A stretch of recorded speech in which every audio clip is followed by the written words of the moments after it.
What's up, everybody? We're back with another edition of Falcons Daily. I'm Craig Green, your host. Thanks again for tuning in, and want to also say thank you so much for getting us over 100 subscribers. We've only had the channel up for about a week, and for everybody to be tuning in at the numbers that you have, just want to say thank you so much for subscribing to the channel and also sharing with your friends, liking and also leaving comments and what have you. Make sure you stay right here with us on Falcons Daily, and we'll make sure we get you the content you need on the daily basis, everything you need to know about our Atlanta Falcons. Guys, let's start off here with the draft. We're going to go back to it real quick. There was an interesting article that I had read. It came out from ESPN. One of their columnists, Matt Miller, he had his top 100 draft picks from all 3 days of the NFL draft from 2 weeks ago, and in his top 100 list, 3 of the Falcons' 5 draft picks made his top 100. Let's look at the top of that right now. His number 5 overall player that was taken, Jalen Walker, the edge rusher. The Falcons took him with the 15th overall pick. And what Matt Miller had to say about Jalen Walker is that on his particular board, his own personal board, that Jalen was a top 5 pick. He thought the Falcons got great value picking Walker where they did, and they thought that he thinks that that Jalen fits perfectly for what the Falcons were trying to do defensively. Second player that he had from Atlanta on his list, Xavier Watts, the 3rd round pick out of Notre Dame. Again, Xavier Watts, he was noted as a ball hawk by Matt Miller. He talked about his 13 interceptions in the past 2 seasons, of course. And now pairing him up with Jesse Bates could be a dream come true for the Falcons defense. We'll see how all that pans out. But also, surprisingly, his third player was Billy Bowman, the safety out of Oklahoma. And what he liked about Billy Bowman, the 4th round pick from the Sooners, was the fact that Billy Bowman is a versatile player and he's going to fit into what Atlanta wants to do defensively as well. Again, Jeff Ulbrich wants to be multiple. He's not a 3-4. He's not a 4-3. If you ask him that question, the answer to the question is going to be yes. And Billy Bowman is someone who played safety at Oklahoma, but also he's going to be given a shot at nickel corner in the early going of Falcons mini camp, a rookie mini camp that is, which is coming up here at the end of the week. So buy or sell the Falcons having a successful draft. Goodness gracious, absolutely. I mean, I don't see how you wouldn't say it wasn't successful. You had 2 first-round draft picks. You got 2 hopefully future edge rushers in Walker and James Pierce. You got a couple of pieces on defense to help you out. I mean, and also a swing tackle, someone who could also protect the blind side of Michael Penix in the future. That's something we'll get to here in just a few minutes. But absolutely, the Falcons had a great draft. I mean, yeah, you gave up your 1st round pick next year to the Rams, but in all theory and pretty much what it really was the Falcons taking Pierce in the 1st round this year is really just them selecting their 1st round pick for next year. That was their philosophy, and honestly, that was my personal mindset on the matter as well. I felt like the Falcons just took their 2026 draft pick, 1st round pick, at pick number 26 in 2025. So I'm not sweating that pick whatsoever. It's about the production on the field for these players. Once you get picked and your number's called, you got to perform. So it doesn't matter if you're a 1st round pick, 7th round pick, or if you trade up and give up 3 or 4 picks. The player that you trade up for has got to do the job and give value to that selection. So again, we talked about the right tackle of the future potentially for the Falcons, and let's talk about it now. Jack Nelson. Can he be the guy? Remember, he was our 7th round pick out of Wisconsin. Jack Nelson was taken by the Falcons in the 7th round out of the University of Wisconsin. It's a guy who the Falcons are projecting to be a swing tackle to back up Caleb McGary and also Chris Lindstrom.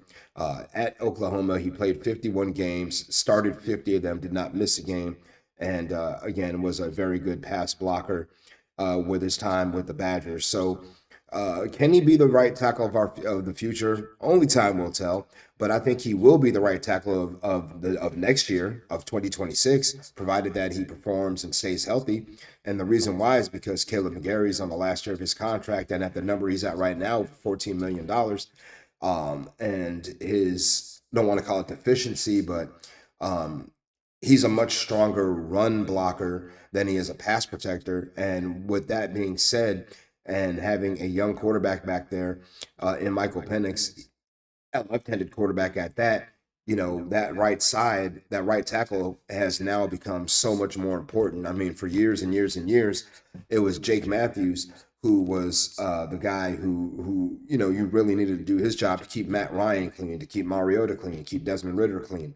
But now it's going to be the job of the right tackle to do that for Michael Penix, the left-handed quarterback. So yeah, he could be the right tackle of the future, but it's really going to start here in rookie mini camp. He's got to perform well there, and then in the preseason, when he gets out there and he gets his number called, he's got to go out there and do a good job. And he's not going to really be facing a whole lot of ones and in terms of starters out there in the preseason. He may start off facing some threes, fours, and fives, and then eventually facing some ones and twos should he progress nicely during training camp.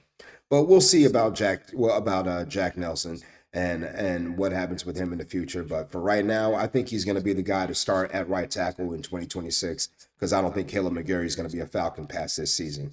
The next guys, let's take a look at another kind of look back at in terms of drafting and free agency. I mean, some of you who've been following the team for a long time are familiar with the term the Falcons Filter, referring to players that the Falcons would not take on their draft board or put on their free agent list because of character issues, because of off the field issues.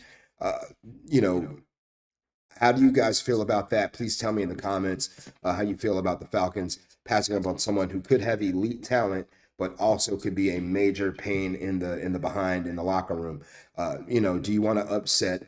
Um, I mean, you got to think about guys, for example, in terms of people with elite talent and having some character issues. I mean, first, really, that comes to mind for me is Tyreek Hill, formerly of the Chiefs, now of the Dolphins.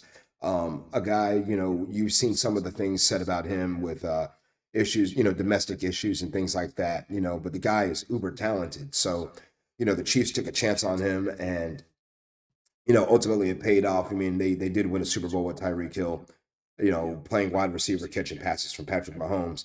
Also, you got to think about guys like Laramie Tunsil. You got to remember from the NFL draft when the video came out of him smoking weed, wearing the gas mask. That video also, Lyle Collins, the issue with his girlfriend, Richie Incognito bullying Jonathan Martin. These are all different kinds of character issues that the Falcons will probably stay away from. I mean, Terry Fontenot himself has said there's been players because of medical reasons and also because of character reasons that he would completely take off his board whatsoever. So I support that, especially if it's going to be something that is going to make your investors uncomfortable, something that's going to make your sponsors uncomfortable, and something that's really going to make your fan base uncomfortable. You can't have, you can't just turn a blind eye to who the person is just because they can score a lot of touchdowns or get a lot of sacks. So I'm with it. You just got to be careful who you filter in, who you filter out. All right. Let's look at our guy, Bjan Robinson. Now, if you remember, Bjan last season had a really good year. I mean, obviously a second year in the league and his best year so far. Do you think Bjan can become B2K? Do you think Bjan can go over 2,000 total yards? Just for reference, last year he had rushed for 1,456 yards.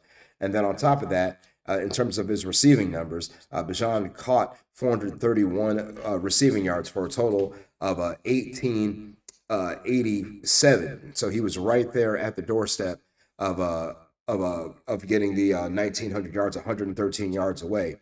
So do you think Bjan could go over 2,000 total yards this season? Well, honestly, I think he could because if you look at what happened last season with some of the plays where he was, grabbed by a little shoelace and taken down from behind before he could really break one. He was really close to breaking a couple plays more than once last season. I mean, definitely, especially at home. I mean, and running off that right side behind Caleb McGary. Again, remember, Caleb is a really strong run blocker, and Bjan would clean up running behind Caleb McGary more than once. So would Tyler Algier. But Bjan, I think there's definitely some more meat on the bone for him. So he could go over 2,000 yards. And if he's going to go over 2,000 yards, I don't want it to be a one-man show type of deal to where he's the only guy who can produce and perform. Hopefully, it's in a healthy atmosphere where we're looking at Michael Penix as like four to 5,000 yard passer, and Bjan can get a chunk of those yards, especially if he has a special season. But I would love to see Bjan. Can he go over 2,000 yards? Yes. And if tell me what you think in the comments on that as well. But hopefully, if Bjan is going over 2,000 yards, those yards have some purpose to them and they're not just empty yards trying to fill up the end of games. All right, guys. Thanks again for tuning in. And I want to say thank you once again for getting us over 100 subscribers. And please continue to share and subscribe this podcast and this video cast, and let your friends know that we are here covering the Falcons pretty much every single day for you. Again, turn on your notifications so you don't miss any of our new content. We'll be back tomorrow with another Falcons Daily from me to you. I'm your guy, CG. We'll see you tomorrow.